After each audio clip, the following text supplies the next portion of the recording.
Hello everyone, welcome on my channel. और मैं सपना मिश्रा आप लोगों का अपने चैनल पे स्वागत करती हूँ। जैसा कि आप जानते हैं कि हमारे चैनल पे सीटेट की प्रिपरेशन कराई जाती है और इसी बीच एक न्यूज़ चल के आती है कि सीटेट वैलिड है, सॉरी सीटेट इनवैलिड हो गया है।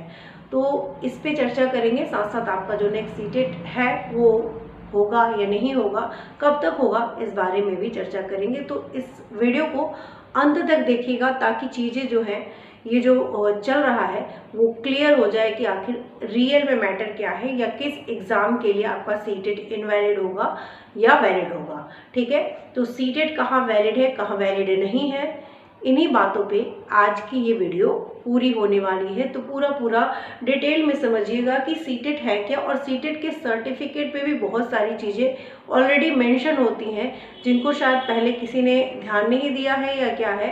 ये जो बातें अभी आ रही हैं इनवैलिडिटी की, वो बहुत सारी चीज़ों और या कौन सा टेट वैलिड होगा, इसके बारे में बहुत सारी चीज़ें पहले से भी हैं। तो आज की पूरी वीडियो इसी पे बेस्ड है, क्योंकि जो सीटेट की तैयारी कर रहे हैं ना, देखिए एक तो वो कंफ्यूज हो रहे हैं कि क्या हम सीटेट की तैयारी करें या नहीं करें। सुपर टेट की वैकेंसी आ रही है तो वैसे भी वो घबराए हुए, जिनका नहीं है सीटेट या यूपी टेट, वो घबरा रहे हैं कि जब तक कहीं ऐसा ना हो कि वैकेंसी पहले आ जाए और हमारा क्लियर ना हो पाए। तो इन सभी बातों पे आज की इस वीडियो में हम लोग पूरी तरीके से चर्चा करने वाले हैं। देखिए, सीटेट के बारे में एक एक चीज़ पूरे डिटेल में जानिएगा, उसके बाद आपको एक भी कोई भी कंफ्यूजन नहीं रहेगी। बहुत सालों से ये जो सीटेट चला आ रहा है और ये सीटेट अचानक से इनवैलिड कैसे हो गया, इसके बारे में हम पूरी बातें करेंगे। और अपने कमेंट भी आप लोग ज़रूर बताइएगा कि आप लोगों को क्या लगता है जो मैं कह रही हूँ। उन सब चीज़ों पे गौर करिएगा और अपने दिमाग से कुछ ये जो भ्रम फैलाए जा रहे हैं उन चीज़ों को हटा के जो प्रिपरेशन आपको करनी है उस बारे में मैं डिटेल से बात करूंगी कि जो लोग तैयारी सीटेट क्वालिफाइड है और जो लोग सीटेट नहीं क्वालिफाइड है, दोनों को क्या करना है। ठीक है, ध्यान दीजिएगा। देखिएगा, सीटेट जो है, सीटेट परीक्षा जो है, ये साल में 2 बार कराई जाती है। ठीक है, डिटेल में समझिएगा। सीटेट परीक्षा आपकी 2 बार कराई जाती है साल में। 2 पेपर इसके होते हैं, पेपर 1 और पेपर 2, 1 और पेपर 2। तो ये तो सभी को पता है, जो भी पेपर देने जा रहे हैं या जो पेपर सीटेट का दिए हुए हैं पहले से, इन दोनों लोगों को ये पता है कि पेपर 1 पेपर 2 सीटेट होता है। ठीक है, और साल में 2 बार ये परीक्षा आती है। तो ये जो सीटेट है, इसके जो जब आप सर्टिफिकेट लेते हैं तो उस पर लिखा होता है कि ये कहाँ कहाँ के लिए किस किस एग्ज़ाम में आपका काम आएगा, सीधे सीधे उस सर्टिफिकेट पे ही मेंशन होता है। तो देखिए, जो आपका केवीएस होता है, अगर आपको केवीएस का एग्ज़ाम देना है और उसमें टीचिंग एग्ज़ाम में आपको अपनी पोजीशन बनानी है तो आपको सीटेट क्लियर करना पड़ेगा, पहला। ठीक है, दूसरा, आपको एनवीएस जो होता है, नवोदय विद्यालय जो होता है, वहाँ पे भी आपको सीटेट, ये सारी चीज़ें जो है ये सीटेट के सर्टिफिकेट में भी लिखी रहती है। और भी क्या होता है, क्या क्या रूल्स हैं, वो मैं सारे आपको इसमें क्लियर करने वाले हूँ। तो एनवीएस में भी आपको क्या चाहिए, सीटेट चाहिए। ठीक है, सीटेट चाहिए, यहाँ भी चाहिए, यहाँ भी सीटेट की ज़रूरत पड़ेगी। तो ये भी हो गया सीटेट और यहाँ भी हो गया। साथ में आपके डीएसएसबी का अगर आप एग्ज़ाम दे रहे हैं तो वहाँ पे आपको क्या लगेगा, यहाँ पे भी आपको सीटेट की ज़रूरत पड़ेगी। उसके बाद आपको ईएमआरएस की वैकेंसी आती है। तो ये सारी वैकेंसी, कहने का मतलब ये है कि जो 4-5 वैकेंसी है यहाँ तो वैलिड है ही, साथ साथ यूपी का जो एग्ज़ाम हुआ था आपका सुपर टेट, वहाँ भी सीटेट वैलिड है। अब अचानक से कोई बात आ रही है कि सीटेट इनवैलिड हो गया। ठीक है, तो ये बात उठी कहाँ से है, उस बारे में चर्चा करेंगे। देखिए, जो झारखंड है आपका, एक चीज़ और सीटेट के सर्टिफिकेट में मेंशन होती है कि अगर कोई स्टेट चाहे, सीटेट हर जगह वैलिड है, लेकिन अगर कोई स्टेट चाहे तो अपने हिसाब से उसको कर सकता है, वहाँ पे लिखा हुआ है, मेंशन होता है। तो यहाँ पे आप ये समझिए कि जो झारखंड है, जिसको हम झारखंड टेट के नाम से भी जानते हैं, वहाँ के लोगों ने क्या कहा कि जो जो आपका स्टेट का झारखंड टेट जो होता है उसको प्रायोरिटी मिलनी चाहिए, और उसी के लिए उन लोगों ने एप्लीकेशन डाला हुआ है। तो ऐसा स्टेट कोई भी स्टेट कर सकता है। सीटेट के ने कोई वो नहीं किया है कि आपको सीटेट को ही वैलिड करना है। अगर कोई स्टेट चाहे तो वो अपने स्टेट को ही सिर्फ मान्यता दे, ऐसा आसानी से किया जा सकता है। तो यही किया गया है, झारखंड में एक एप्लीकेशन डाला गया है कि भाई हमारे टेट को, जो झारखंड का टेट है उसी को ज़्यादा महत्व दिया जाए, सीटेट को इनवैलिड कर दिया जाए। ठीक है, तो ओवरऑल बात यही है। और एक सेकेंड, तो यहाँ पे मेन बात यही है, इससे पहले भी जो हरियाणा में भी सीटेट को इनवैलिड करने की बात हुई थी। तो ये ऐसा नहीं है कि ये पहली बार ये मुद्दा आया है कि सीटेट को इनवैलिड माना जाए। तो अदर स्टेट जो है उनमें अप्लाई किया जा सकता है, ये कोई बड़ी बात नहीं है।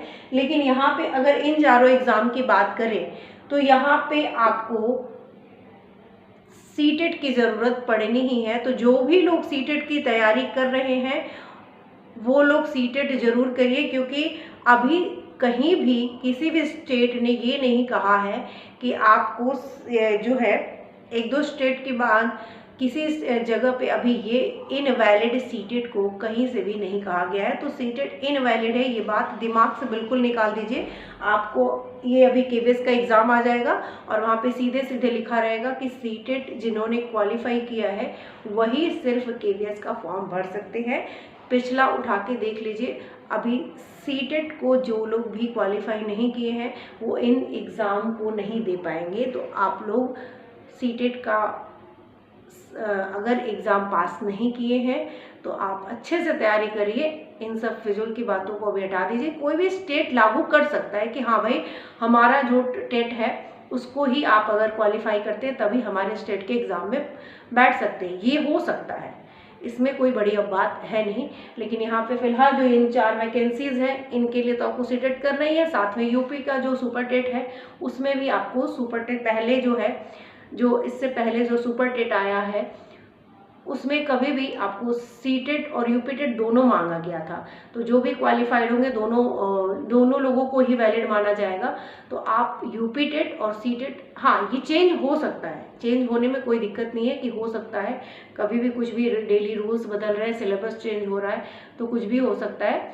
बट केवीएस का अभी भी सिलेबस चेंज हुआ था पिछले साल ही, तो ये चेंज नहीं होगा। आप अगर तैयारी कर रहे हैं केवीएस की, सीटेट आपके पास होना चाहिए, नहीं है तो आप ये फॉर्म नहीं फिलअप कर पाएंगे। यूपी में सुपर टेट में सीटेट लागू था तो सीटेट अभी भी रहेगा ही। तो सीटेट इनवैलिड है, ये बात आप लोगों को सोचनी नहीं है। आप अपने, हाँ ये जरूर कहूँगी कि आप अपने स्टेट का टेट जरूर निकालिए। जैसे यूपी टेट अभी अगर आने वाला है तो उसको आप पूरी कोशिश करिए कि यूपी टेट निकाल लें। देखिए यूपी टेट में एक और चीज़ है कि मान लीजिए 1/4 जो यूपी टेट के मार्क्स जोड़ने की बात हो रही है बहुत दिनों से, वो अगर आ गया रूल तो आपके यूपी टेट के जिन लोगों ने पास कर लिया है उन लोगों को भी ये फॉर्म यूपी टेट का भरना चाहिए अगर ये यूपी टेट का फॉर्म आ जाता है तो। क्योंकि 1/4 अगर लग गया, एकेडमिक जुड़ गई, तो क्या होगा, आपके एकेडमिक के नंबर, टेट के नंबर दोनों जुड़ेंगे और वहाँ पे मेरिट जो है डाउन चली जाएगी। ऐसे ही इतना कंपटीशन हाई है। तो कोशिश करिए कि अगर आपने ये यूपी टेट पास भी किया है तो अपने नंबर को बढ़ाने के लिए भी एक बार इस यूपी टेट को दे दीजिएगा और उसकी तैयारी अच्छे से करके दीजिएगा ताकि आपका स्कोर जो है वो बढ़ सके। ठीक है, उसके बाद आपके बात करेंगे कि आपका जो सीटेट है ये दिसंबर और जनवरी दोनों में इसीलिए कहा जा रहा है कि जो पिछला सीटेट हुआ था वो आपका कब हुआ था, जनवरी में हुआ था। तो अगर जनवरी में हुआ था तो ऐसे तो हर साल में 2 बार हो जाना चाहिए, तो उस हिसाब से साल के एंड में ही दिसंबर ही माना जाएगा। लेकिन अगर दिसंबर में नहीं होता है तो जनवरी में ये मौका आपको ज़रूर देखने को मिलेगा और नोटिफिकेशन मुझे लगता है कि आ जाना चाहिए। तो अभी वेट करते हैं, नोटिफिकेशन जल्द ही आप लोगों को देखने को सीटेट का ज़रूर मिलेगा। और सीटेट इनवैलिड नहीं है, ये बात अगर आप लोग सोच रहे हैं तो आप अपनी तैयारी करिए। सीटेट अगर आपका नहीं हुआ है तो आप अपनी तैयारी करिए। जिन लोगों का हो गया है उनके पास तो सर्टिफिकेट है, उनको कोई प्रॉब्लम नहीं है। वैलिड होगा तो भी, नहीं इनवैलिड होगा तो भी। एक चीज़ और है कि आप अपने स्टेट का भी क्वालिफाई करना आप लोगों के लिए बहुत ही ज़रूरी हो गया है। इस समय देखिए नियम बहुत जल्दी चेंज हो रहे हैं, वैकेंसी कितनी आएगी वो नहीं पता है, लेकिन नियम जो है ना वो बहुत ही जल्दी चेंज हो रहे हैं। मतलब आज ये बदल गया, वो बदल गया, फिर से फॉर्म भरो, ये वैलिड नहीं रहा, बीटीसी वैलिड हो गया, बीएड वैलिड नहीं है, ये सब चीज़ें हैं। तो आपको अपनी तैयारी रखनी है कि भाई हमें अपना कास्ट सर्टिफिकेट भी बनवा के रखना है, हम अपनी पूरी तैयारी रखिए। आपको सीटेट, यूपीट, अपना स्टेट का टेट दोनों जहाँ मौका मिले फॉर्म भरिए और अपनी नौकरी लगी रखिए अपने पास। नहीं तो एक सीट अपनी बनाइए, नहीं तो आप ऐसे ही बैठते रह जाएंगे, टेट, सुपर टेट, केवीएस सबका इंतज़ार करते रह जाएंगे। किसी एक में फोकस करिए, लेकिन सबसे पहले टेट और अपना सीटेट और अपने स्टेट का टेट दोनों ही क्वालिफाई करना आपके लिए बहुत ही ज़्यादा ज़रूरी है। जिन लोगों ने पूरी वीडियो देखी होगी वही मेरे बात को समझ पाएंगे, क्योंकि आप लोग थोड़ी सी वीडियो देखते हो तो पूरी बातें क्लियर नहीं होती हैं, ठीक है। तो नेक्स्ट वीडियो जो होगी आपकी, आज मैं हिंदी का आपका जो पेपर है वो शेयर करने वाली हूँ, तो आप लोगों से मिलेंगे उस वीडियो में, जिसमें हम लोग सीटेट के ही प्रिपरेशन कर रहे हैं। CTET paper 1, CTET paper 2, child psychology हो, साइंस हो, साइंस की क्लासेस में एनसीईआरटी की क्लास आपकी लाइव ही लूँगी, तो वो भी आप देख लीजिएगा, उससे आप तैयारी कर सकते हैं। सेल्फ स्टडी के लिए मैं ये चैनल रिकमेंड करूँगी। अगर आपको ऑनलाइन बैठ के सेल्फ स्टडी आपको करनी हो तो मैं अपने चैनल से आप लोगों को फुल सपोर्ट करूँगी। कोई भी कमेंट हो, कोई भी आप लोग किसी भी हाउस वाइफ हो, कोई भी हो, आप मुझसे कांटेक्ट भी कर सकते हैं। किसी भी तरीके से अगर आप लोग कांटेक्ट करना चाहते हैं कांटेक्ट भी कर सकते हैं। साथ में मेरा ईमेल आईडी भी लिखा हुआ है, वहाँ से भी आप लोग मुझे मेल कर सकते हैं। कोई भी प्रॉब्लम हो आप मुझे डायरेक्ट मैसेज करिए, या जो यहाँ पे कमेंट सेक्शन में जाके मुझे कमेंट कर दीजिए, मैं आपकी आंसर ज़रूर करूँगी। जितना मैंने सीखा है वो मैं सिखाऊंगी। सेल्फ स्टडी से खुद पढ़ाई की है और सेल्फ स्टडी से ही अभी आपको कहूँगी कि जब तक कोई नोटिफिकेशन किसी भी एग्ज़ाम के लिए नहीं आता है, जैसे सुपर टेट की बात कर लूँ, तो आप लोग बैच मत लीजिएगा, क्योंकि बहुत सालों से चीज़ें आ रही हैं। जब आ जाएगा तो आप लोग डिसाइड कर लीजिएगा, भाई आपको लगता है कि आप सेल्फ स्टडी नहीं कर सकते हैं तो आप बैच परचेज करिए। सेल्फ स्टडी से कैसे पढ़ना है इस पर भी बात करेंगे, पहले भी बातें हुई हैं, लेकिन मैं चाहती हूँ कि प्रॉपर बुक के साथ आप लोगों के साथ इस टॉपिक पे बात किया जाए कि सेल्फ स्टडी से आपको पढ़ना कैसे है। ठीक है, मिलते हैं नेक्स्ट वीडियो में, तब तक के लिए थैंक यू। चैनल को लाइक, सब्सक्राइब, शेयर जरूर कर दीजिएगा। Thank you.